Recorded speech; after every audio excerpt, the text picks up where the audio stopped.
كل نفس ذائقة الموت وإنما توفون أجورهم يوم القيامة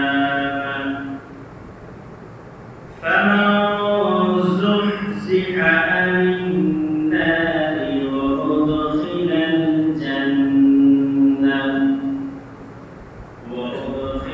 الجنة فقد فاز وما الحياة الدنيا إلا متاع الغرور. صدق الله العظيم وصدق رسوله النبي الحبيب الكريم ونحن على ذلك من الشاهدين والشاكرين. مولاي صل وسلم وبارك عليه انك ما كنا دلكي كنت كلا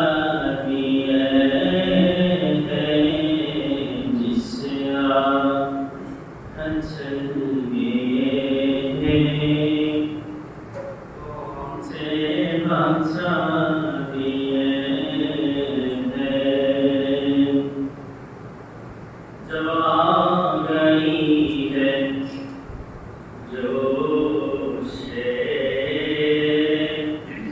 रहमत पे उनके आके जब आ गई है जोश रहमत पे उनके आके जन्नते पूजा दिए हैं जन्नते पूजा दिए हैं रोते अच्छा दिए हैं उनने की महक ने दिल के तुमसे दिला दिए जिस राह चल दिए तुमसे बचा दिए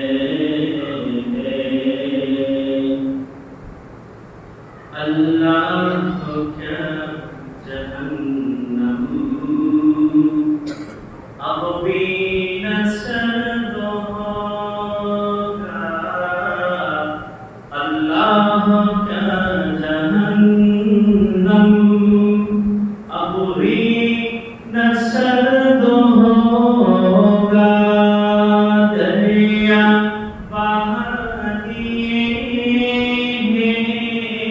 दरिया बहा दिए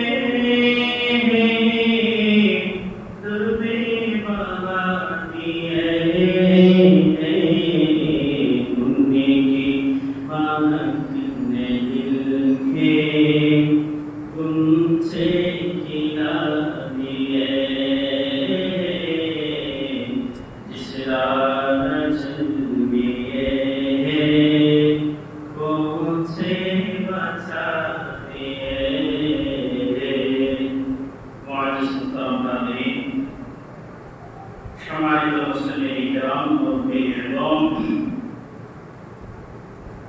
ওয়াজ ও নসিহত শ্রবণ করার জন্য ওযু করে কথা আড়ালে যারা অপেক্ষমান রয়েছে পরদারে মা ও বোনেরা রহিমানি ওয়া রাহমাতুল্লাহ আসসালামু আলাইকুম ওয়া রাহমাতুল্লাহি তাআলা ওয়া বারাকাতুহু।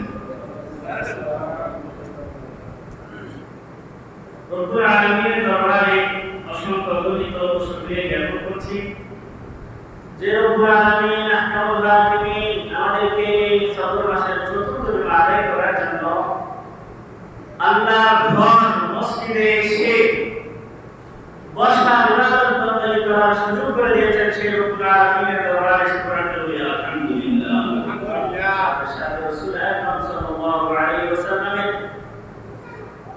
কদমে পাকের মধ্যে আরেকটি বার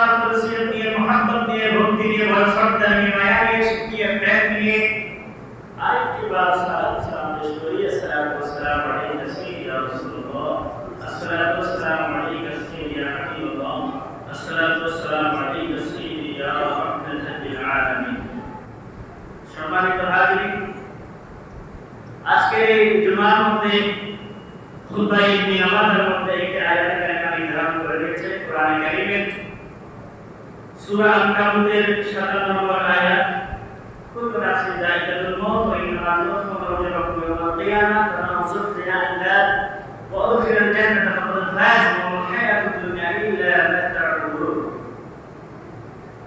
তার মানে আপনারা আয়াত শুনে বুঝে গিয়েছেন হয়তো আলোচনা করলে মৃত্যু নিয়ে আলোচনা। এই মৃত্যু নিয়ে আলোচনা আমার এই 16 মাস জুমার একবার হয়তো আলোচনা করেছিলাম, একটা সচরাচর জানাজার মধ্যে কয়েকটা কথা বলি। তো এই মৃত্যু কেমন মৃত্যু, এক কথায় এক বাক্যে আমরা সবাই জানি এই শেষ সাত আমাদের প্রত্যেককে গ্রহণ করতে হবে।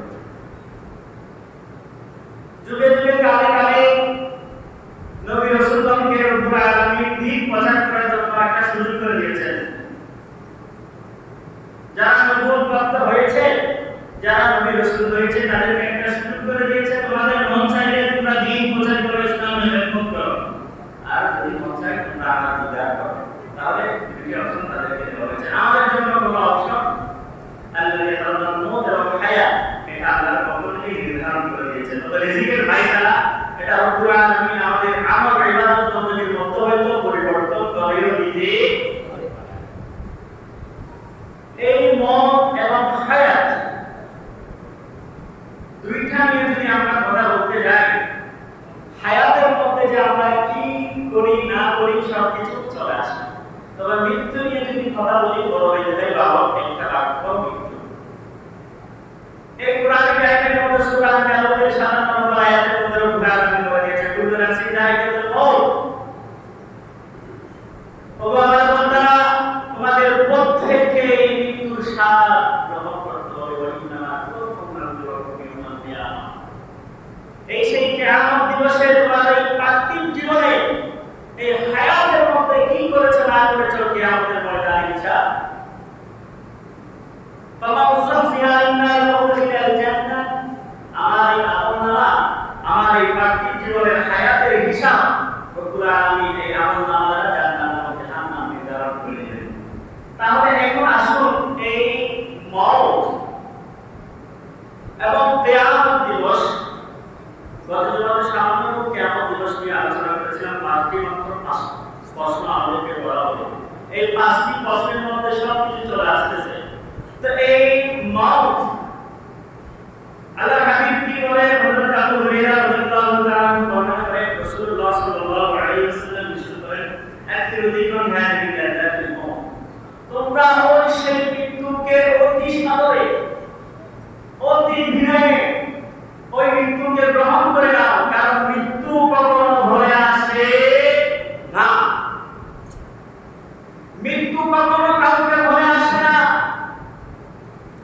শুনবেন অমুক রহমান আজকে আছে, এখন আবার নাই।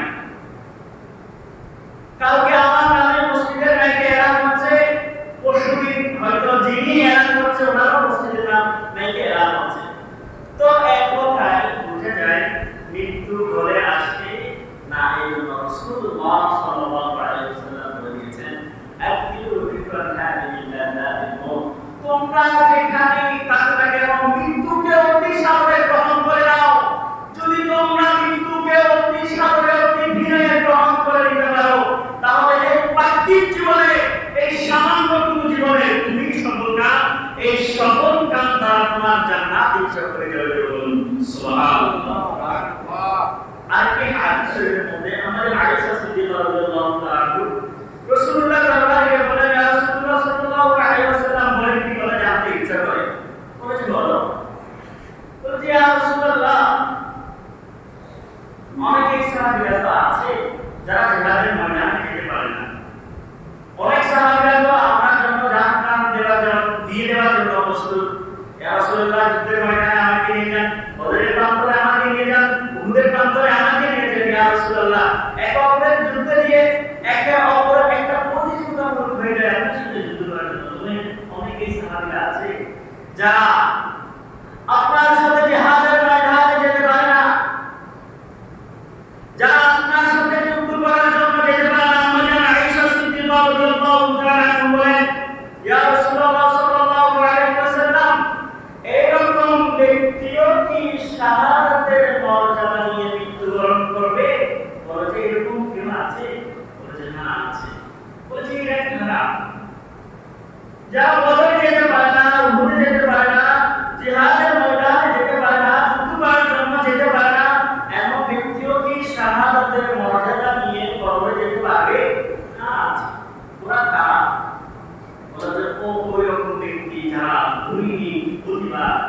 20 বার মৃত্যুর কথা স্মরণ করে ওই সমস্ত ব্যক্তিরা শাহাদাতের মর্যাদা নিয়ে কবরে যেতে পারবে। সুবহানাল্লাহ। কি বুঝলেন? কি বুঝলেন? হিসাব শাহাদাতের মর্যাদা নিয়ে তুমি কবরে যান, কোনো হিসাব নাই, আপনি জান্নাতি। তো আমি তো শাহাদাত বরণ করি নাই, আমি তো উহুদে যেতে পারি নাই, বদরে যেতে পারি নাই, তো আমি কিভাবে শাহাদাতের মর্যাদা পাবো? রাসূলুল্লাহ সাল্লাল্লাহু আলাইহি ওয়াসাল্লাম বলে দিয়েছেন, আমার উম্মতরা শেষ নবীর উম্মতরা শুনো, ওই রকম শাহাদাতের মর্যাদা নিয়ে যদি তোমরা কবরে যেতে যাও, তাহলে প্রতিদিন দৈনিক মৃত্যুর কথা 20 বার স্মরণ করো। যদি 20 বার স্মরণ করো, ওই রকম স্মরণ করে যদি কবরে যেতে পারো, তাহলে তোমার মর্যাদাও শাহাদাতের মর্যাদা হয়ে গেল। সুবহানাল্লাহ। একটু করে চিন্তা করে দেখুন তো, এই আমাদের আয়েশা সিদ্দিকা হাদিস শরীফ থেকে একটা শিক্ষা নিই না, 20 বার যদি আমি মৃত্যুর কথা স্মরণ করি, তাহলে ভাই আমার আমল কতটুকু হওয়া দরকার, আমার কাজটা কেমন হওয়া দরকার, আমার আমল নামাটা কতটুকু মর্যাদা হওয়া দরকার। যদি 20 বার মৃত্যুর কথা স্মরণ করি, আমার কোন কাজটা যেটা আল্লাহর সাথে আমি কি সুসম্পর্ক করতে পারবো। আল্লাহ তো বলে দিয়েছে, তোমরা তুমি আসো না মসজিদে এসে যদি আল্লাহু আকবার বলো, আলহামদুলিল্লাহি রাব্বিল আলামিন বলো, সকল প্রশংসা আমারই করো। আর রহমানির রহমানির রহিম মালিকি ইয়াউমিদ্দিন ইয়াকা না'বুদু ওয়া ইয়াকা নাস্তাঈন ইহদিনাস সিরাতাল মুস্তাকিম। সহজ সরল পথ যদি তোমরা খুঁজো, তাহলে তোমার সাথে আমার একটা ভালো সম্পর্ক হয়ে যাচ্ছে সেখানে। তাহলে ওই সেই ব্যক্তি দৈনিক প্রতিদিন যদি 20 বার মৃত্যুর কথা স্মরণ করে, নামাজ পড়তে হবে কি হবে না? অবশ্যই নামাজ, কোনো হিসাব নাই, নামাজ পড়তে হবে। এখন আমাদের সবচেয়ে অজুহাত ডান হাত বাম হাত, এটা নামাজের জন্য চলে আসে। নামাজের কথা বলতে এক বন্ধু অপর বন্ধুকে নামাজের দাওয়াত দিয়ে, বন্ধু আমার কাপড়ের অবস্থা ভালো নাই, আমি নামাজে যেতে পারবো। বন্ধু আমার ফ্যামিলিতে আমার বাজার করতে হবে, আমি নামাজে যেতে পারবো। নামাজ, এই যে নামাজ, আল্লাহর সাথে একটি ভালো মধুর সম্পর্ক রাখার জন্য দৈনিক যদি প্রতিদিন 20 বার মৌতের কথা স্মরণ করি, আমার কাজটি কেমন হওয়া দরকার? তবে 12 কাজ তো আমি করতে পারছি না, অন্তত রব্বুল আলামিনের করে দেওয়া 5টি ফরজ অন্তত আমি আদায় করি না। তাহলে আমার বিশ্বাস, আমার মনে হয় এই হাদিস শরীফ থেকে যদি শিক্ষা নিয়ে দৈনিক 5 ওয়াক্ত নামাজ পড়বে, তাহলে বোঝা যায়, তাহলে আমি বিশ্বাস রাখি আমার ভিতরে একটি পরিবর্তন ঘটে যাবে। এই হাদিসের আলোকে যদি আমি আরেকটি কথা বলতে চাই, মুসা কালিমুল্লাহ সেই সময়ের এক যুবক, তার বাবা এবং ছেলের মধ্যে কথোপকথন হচ্ছে। ছোট বাচ্চা তো বিভিন্ন রকমের প্রশ্ন করে বলছে, বাবা আমার একটু জানতে মন চাচ্ছে, বাবা এই পৃথিবীর মধ্যে রব্বুল আলামিনের এই লীলাভূমির মধ্যে সবচেয়ে বড় জিনিসটি কি? বলেছে, বাবা ওই যে দেখছো না পাহাড় দেখা যাচ্ছে, এটাই সবচেয়ে বড় জিনিস। একটু খেয়াল করো, একটা শিক্ষা নেওয়ার অনেক কিছু আছে। বলেছে, বাবা তুমি দেখছো পাহাড় দেখা যাচ্ছে, এটা সবচেয়ে বড় জিনিস। ছোট বাচ্চা, এরপর বাবা এর চেয়ে বড় কি আর কোনো কিছু আছে? বলছে, না বাবা আছে, এর চেয়ে বড় জিনিস হচ্ছে সাগরটা আছে। বলে যে পেলাম, পাহাড় পেলাম, সাগর পেলাম, এর চেয়ে বড় জিনিস কি আছে? বলছে, হ্যাঁ আছে, এই যে দেখছো না আকাশ, আকাশ দেখা যাচ্ছে, আকাশও বড়, এর চেয়ে বড়, বিশাল, দেখো না যেদিকে তাকাও সেদিকে তোমার আকাশ দেখা যাচ্ছে। বলেছে, বাবা এর চেয়ে বড় জিনিস কি আছে? বাবা বলে, বাবা এর চেয়ে বড় জিনিস হচ্ছে তোমার বাবার গুনাহ, এর চেয়ে বড় জিনিস হচ্ছে তোমার বাবার গুনাহ। তোমার বাবা এত পরিমাণ গুনাহ করেছে, এত পরিমাণ পাপ করেছে। ছোট্ট ছেলে বলে, বাবা তুমি এই পাহাড়ের চেয়ে বড়, সাগরের চেয়ে বড়, আসমান আকাশের চেয়ে বড়, এর চেয়ে বড় গুনাহ তুমি করেছো বাবা? বাবা বলে, না আমি এর চেয়ে বড় গুনাহ করেছি। বাবা আমি এর চেয়ে বড় গুনাহ করেছি, তবে কিন্তু আরেকটা কথা কি জানো বাবা? এই আসমান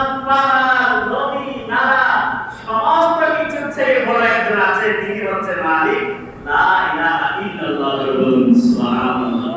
কি এটা কি বলে যে বাবা জমিনের ছেড়ে বড় পাপ তুমি করেছো, পাহাড়ের ছেড়ে বড় পাপ তুমি করেছো বাবা, বাবা আকাশের ছেড়ে বড় পাপ তুমি করেছো। তবে কোনো চিন্তা নাই বাবা, যিনি সবার সৃষ্টির বড়, যিনি মালিক, যিনি রব্বুল আলামিন, তিনি আমাদের সমস্ত কিছুর ছেড়ে বড়, আর তিনি হচ্ছেন ক্ষমাকারী, তিনি হচ্ছেন ক্ষমাশীল। বলুন সুবহানাল্লাহ। আচ্ছা বুঝলাম ক্ষমাশীল, তো কিভাবে ক্ষমা চাইবো বাবা? বলেছে বাবা ওনার দরবারটি এমন দরবার, তোমার পর সারাদিন যদি খোলা থাকে, রাত যখন একটু গভীর হয়ে যায় তুমি দরজা বন্ধ করে দাও। বলেছে বাবা কোন কাজে অকাজে কারণে অকারণে আমি যখন মানুষের কাছে সাহায্য চাই, অনেক সময় করে বাবা, অনেক সময় নাও করে, কিন্তু ইনি সেই রব, ইনি সেই মালিক, ইনি সেই পরমারের কারণ, যিনি আমার জন্য আপনার জন্য রাত দিন 24টি ঘন্টা, রাত দিন 24টি ঘন্টা আমার গুনাহ মোচন করে দেওয়ার জন্য যিনি রয়েছে। আর কিভাবে আমি গুনাহ মোচন করব? 5 ওয়াক্ত নামাজ দিয়েছে, আল্লাহু আকবার বলে আমি নামাজে দাঁড়িয়ে যাই। শুধু তাই নয়, আবার তিনি রাতের 3 ভাগের 2 ভাগ যখন শেষ হয়ে যায়, রাতের বেলায় আমি তিনি রবে আমাকে ডাকে, সেই রব বলে বান্দা মোচন করার জন্য আছো না, গুনাহ মোচন করার জন্য আমার কাছে চাও না, টাকা লাগে, পয়সা লাগে, ধন লাগে, যেটা লাগে সেটা আমার কাছে আসো না, সুতরাং তিনি সব সময় দেওয়ার জন্য প্রস্তুত রয়েছে। সুবহানাল্লাহ। কি শিক্ষা দিলেন আজকের এই খুতবায়ে বিলাওয়াতের মধ্যে? মৃত্যুর কোরআনের একটি কালিমা নির্ধারণ করে দিয়েছে। এখান থেকে কি শিক্ষা দিলেন? একটা শিক্ষা দিয়ে যান। আল্লাহ হাবিব সাল্লাল্লাহু আলাইহি ওয়াসাল্লাম বলে দিয়েছে, দৈনিক 20টি বার মৃত্যুর কথা স্মরণ করো, শহীদের মর্যাদা পাবে। আমার বিশ্বাস, আমি আশাবাদী, যদি কোন ব্যক্তি দৈনিক 20 বার না 10টি বার যদি মৃত্যুর কথা স্মরণ করে, তাহলে আমি অন্তরের অন্তঃস্থল থেকে আমি বিশ্বাস করি, আমি বিশ্বাসবাদী, ওই ব্যক্তি যদি পাপী হয় তার ভিতরে একটি পরিবর্তন ঘটাবে, তার ভিতরে অবশ্যই একটি পরিবর্তন ঘটাবে। যেমনি ভাবে হযরত ইদ্রিস আলাইহিস সালাম দুনিয়াতে কেউ থাকবে না, আপনি থাকবেন না, আমি থাকবো না, সবার জন্য নির্ধারণ করে দিয়েছে রব্বুল আলামিন কুরআন কারীমের মধ্যে। কুল্লু নাফসিন যায়িকাতুল মউত, অন্য আয়াতে বলে দিয়েছে আইনামা তাকুনু ইউদরিকুমুল মাউত ওয়া লাউ কুনতুম ফী বুরুজিন মুশাইয়্যাদা। আল্লাহ আয়াতের মধ্যে বলে দিয়েছে ওয়া মা তাদরি নাফসুন মাযা তাকসিবু গাদা ওয়া মা তাদরি নাফসুন বিআইয়ি আরদিন তামুত। আরো কুরআন কারীমের মধ্যে বলে দিয়েছে ইদা জাআ আজালুহুম লা ইস্তাখিরুনা সাআতান ওয়া লা ইস্তাকদিমুন। হাদিস শরীফের মধ্যে আল্লাহর হাবিব বলে দিয়েছে আযকিরু যিকরান হাযিহিল লাযযাতিল মউত। আমাদের শিক্ষাটা কোথায়? আমরা তো বলি, আলোচনা করি, কানে ঢুকে অপর কান দিয়ে বের হয়ে যায়। সবাই যাব, সবাই চলে যাব, এই পৃথিবীতে কেউ থাকবে না, মায়ের সন্তান, পরিবার, টুকরা কেউ থাকবে না, সবাই তো চলে যাব। চলে যাওয়ার ঠিকানাটা হবে আমার কবর। এই অন্ধকার কবরের জন্য আমি কি আমার নিজের গুনাহকে কি আমার পরিবর্তন করব রে ভাই? হযরত ইদ্রিস আলাইহিস সালাম এই মৃত্যু থেকে বাঁচার জন্য ফেরেশতাদের সাথে বন্ধুত্ব করেছে। বলে যে আমার মন চাচ্ছে আমি দুনিয়া থেকে যাই। ফেরেশতাদের সাথে বন্ধুত্ব করে আসমানে চলে গেছে। তো ইনশাআল্লাহ চলো আমি 2 মিনিটের মধ্যে শেষ করে দিচ্ছি। তো ইদ্রিস আলাইহিস সালাম ফেরেশতাদের সাথে বন্ধুত্ব করলেন। তার আগে মালাকুল মউত এসে ইদ্রিস আলাইহিস সালামকে দেখে গেল। মালাকুল মউতের লিস্টের মধ্যে লেখা আছে ইদ্রিস আলাইহিস সালামের জান খরচ হবে আকাশে, আসমানে। তো সে জমিনে গেল। মালাকুল মউত দ্বিধাদ্বন্দ্বের মধ্যে পড়ে গেছে। আর এদিকে ইদ্রিস আলাইহিস সালাম মউত থেকে বাঁচার জন্য ফেরেশতার সাথে বন্ধুত্ব করে আসমানে চলে গেছে। ফেরেশতার সাথে বন্ধুত্ব করে মউত, মৃত্যু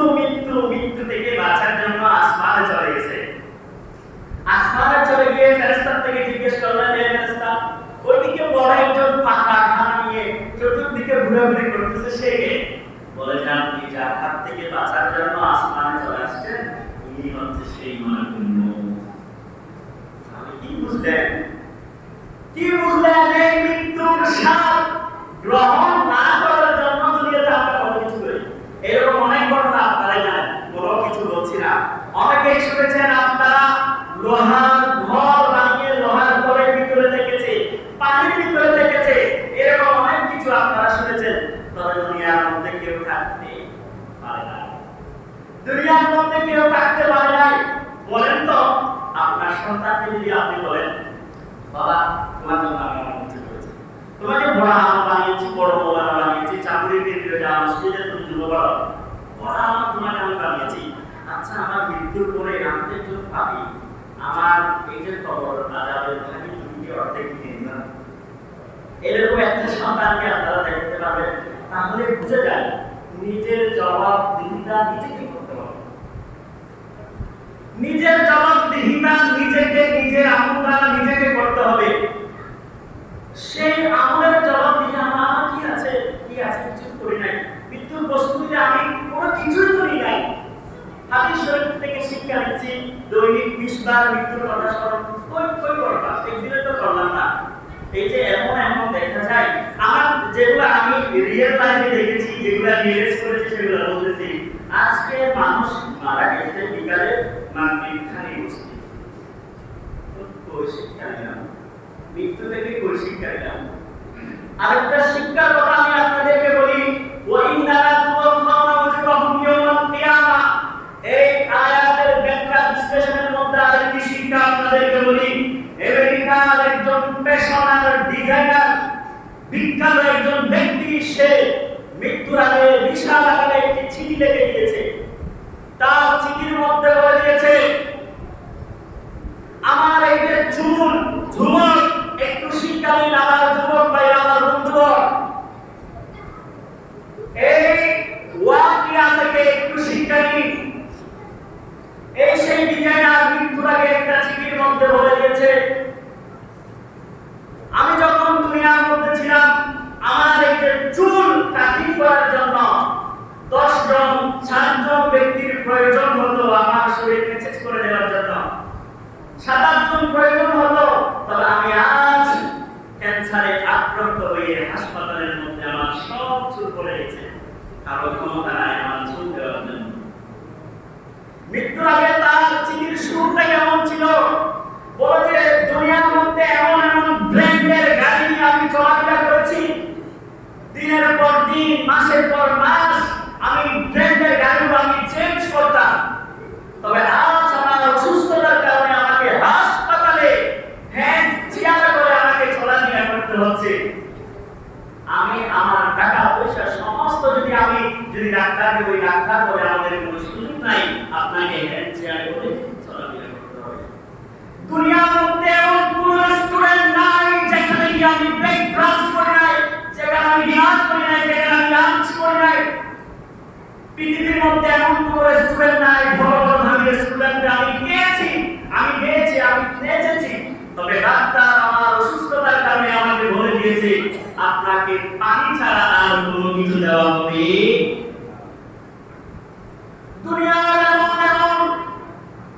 দুনিয়ার এমন ব্যাংক ব্যালেন্স নাই, আমার টাকা নাই, আমার পয়সা নাই, সমস্ত ব্যাংক ব্যালেন্সে আমার কোটি টাকা, লাখ টাকা আমার রয়েছে। আমি ডাক্তারকে বলেছি, ডাক্তার আপনি আমাকে একটু সুস্থ করে দেন। ডাক্তার বলে আপনার সমস্ত জায়গা সম্পদ, টাকা পয়সা কিছুই দিয়ে আর কোনো কাজে আসবে না, আপনাকে বাঁচার জন্য আমার এক নির্দেশন। কি শিক্ষা নিলেন মৃত্যু থেকে? ভাই কি শিক্ষা নিলেন? আমাদের শিক্ষা কোথায় আছে? কোরআনে কারীম দ্বারা আমাদেরকে হুজুর বলে যায়, হাদিস দ্বারা আমাদেরকে বলে যায়, আর আমাদের শিক্ষা থাকে না। আমরা আছি দুনিয়াতে, আমরা আছি জায়গা নিয়ে, আমরা আছি পরে সম্পদ নিয়ে, আমরা আছি কাকে কিভাবে কোন দিকে গতি করে নিজেকে সেরা, নিজের আত্মত্যাগটা প্রকাশ করা যাবে, আমরা আছি সেটা নিয়ে। মৃত্যুর চিন্তা আমাদের নাই। তবে আমরাই জানি দুনিয়ার মধ্যে কেউ থাকবো না, সবাই চলে যেতে হবে। আমরাই জানি দুনিয়ার মধ্যে আমার সন্তান, পরিচয় সন্তান থাকবে না, সেটাও চলে যাবে। সবে জানার পরে বোঝার পরে এই যে জিহ্বাটা আছে না, এই জিহ্বার মধ্যে শয়তানকে জায়গা করে দিয়েছি, যার কারণে ভালো কাজের কোনো আশেপাশে না। এই আছে খুতবা ইবনে নাবাতার মধ্যে যে একটি আয়াত কারিমা নির্ধারণ করে দিয়েছে, কুল্লু নাফসিন যায়িকাতুল মাউত ওয়া ইন্নামা তুওয়াফাউনা উজুরাহুম ইয়াওমাল কিয়ামাহ। ওই কিয়ামত দিবসে গত জুমার মধ্যে বলেছি 5টি প্রশ্নের কথা বলেছি, সেখানের মধ্যে পার্থিব জীবনের হায়াতের সমস্ত কথা চলে এসেছে। তাহলে কালকে আগামী জুমা থেকে, গত জুমা থেকে এই জুমা, গত জুমা থেকে এই জুমা কি শিক্ষা নিলেন?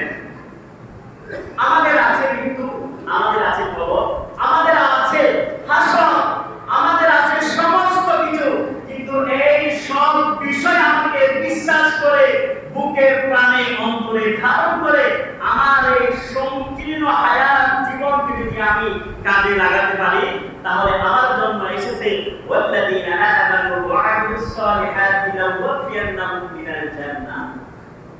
আমার জন্য এসেছে জান্নাত, আর সেই জান্নাতকে আমরা গ্রহণ করার জন্য আশেপাশে নাই, মসজিদের ধারে, দুনিয়ায় নাই। সম্মানিত হাজিরিন, সম্মানিত হাজিরিন, আমার মুরব্বিরা, আমার বন্ধুবর্গরা, একটু বুঝুন ভাই, একটু বুঝুন। আমি বলেন সমালোচনা করলেও আমার দিন চলে যাবে, না করলেও দিন চলে যাবে। আমি নামাজ পড়লেও দিন চলে যাবে, নামাজ না পড়লেও দিন চলে যাবে। তবে এখান থেকে আমি নামাজ পড়লে আমাকে নামাজই বলবে, আমি যদি গীবত করি তাহলে আমাকে বলবে গীবতকারী। ঠিক আছে, পার্থক্য এটুকু। দিন চলে যাবে, আমার হায়াত চলে যাবে। ওয়া ইন্নামা তুওয়াফাউনা উজুরাহুম ইয়াওমাল কিয়ামাহ। হিসাবের জন্য আপনি গীবতকারী, আপনি নামাজি। এতটুকু না হিসাব আপনারা বুঝেন না, আপনারা আমার থেকে বেশি জানেন। এই যে আমার সম্পূর্ণ হায়াতটা আমি পরের নিন্দা করলেও চলে যাবে, পরের হক খেলেও চলে যাবে। পার্থক্য আপনার পরিচয় হবে, পরের হক খেয়েছেন সেরকম আপনার পরিচয়টা হয়ে যাবে। গীবতকারী বলে গীবতকারী হিসেবে আপনার পরিচয় হবে, আর আমার জীবনে পরের উপকার করলে, পরের কাজে আসলে সেই হিসেবে আপনার পরিচয় ইন্নামা তুওয়াফাউনা উজুরাহুম ইয়াওমাল কিয়ামাহ। এখন আসুন ফামা উসতিয়া আলিল্লাহ ফাকাদ ফাজ। ওয়া ইন্নামা তুওয়াফাউনা উজুরাহুম ইয়াওমাল কিয়ামাহ ওয়া মান উসতিয়া আলিল্লাহ ওয়া উদখিলাল জান্নাহ, ওয়া উদখিলাল জান্নাহ। এখন আপনি এইদিকে পরিচয় হয়েছেন নামাজি, এইদিকে পরিচয় হয়েছেন গীবতকারী। এখন আপনি আপনারটা বেছে নেন, জান্নাতের ঠিকানা আপনি বেছে নেন। আপনি যদি গীবতকারী হয়ে পরের সমালোচনা করে, পরের হক নষ্ট করে, ওয়া ইন্নামা তুওয়াফাউনা উজুরাহুম ইয়াওমাল কিয়ামাহ ফামা উসতিয়া আলিন্নার ওয়া উদখিলাল জান্নাহ, কি আপনি দাবি করতে পারবেন যে ভাই পারবেন? তো নামাজি বলেন আপনি পারবেন। একটু বুঝুন, বুঝার মতো আপনাকে বলছি। এই জন্য আমার যুবক ভাইরা, আমার মুরব্বি ভাইরা, জান্নাত, কবর, হাসর, ফুলসিরাত, আমার মিজানের পাল্লা কিভাবে আমার আমল নামা দ্বারা আমি রাজি করতে পারবো আল্লাহকে, সেটা আমি জানি। আপনাদের তো কোরআন হাদিসের প্রয়োজন হয় না, এমন একটি বিভাগ রয়েছে সেটা দ্বারা আপনি আরো বেশি চিন্তা ভাবনা করতে পারেন, বেশি কথা জানেন, বেশি একদম ডিপের মধ্যে চলে যেতে পারেন। এখানে আমি আপনাকে রিকোয়েস্ট করছি ভাই, একটু চিন্তা করুন, আমার জীবনটা আমি একটু সুন্দর করি। এই যে গত জুমায় বলেছিলাম, অন্ধকার জগৎ থেকে একটু বেরিয়ে আসি, আমার মৃত্যুটা আমি সুন্দর করি। হবে কবর সুন্দর, হবে হাসর সুন্দর, হবে কিয়ামত সুন্দর, হবে ফুলসিরাত সুন্দর, হবে মিজান সুন্দর।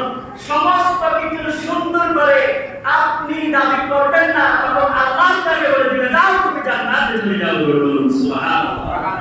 আল্লাহ পাক রব্বুল আলামিন আকরামুল হাকিমিন আমাদের সবাইকে বুঝা আমল করার সেই তৌফিক দান করুন। সকল আমিন। ওয়া আখিরু দাওয়ানা আলহামদুলিল্লাহি রাব্বিল আলামিন। আসসালামু আলাইকুম ওয়া রাহমাতুল্লাহ। শুরু করলে চাকা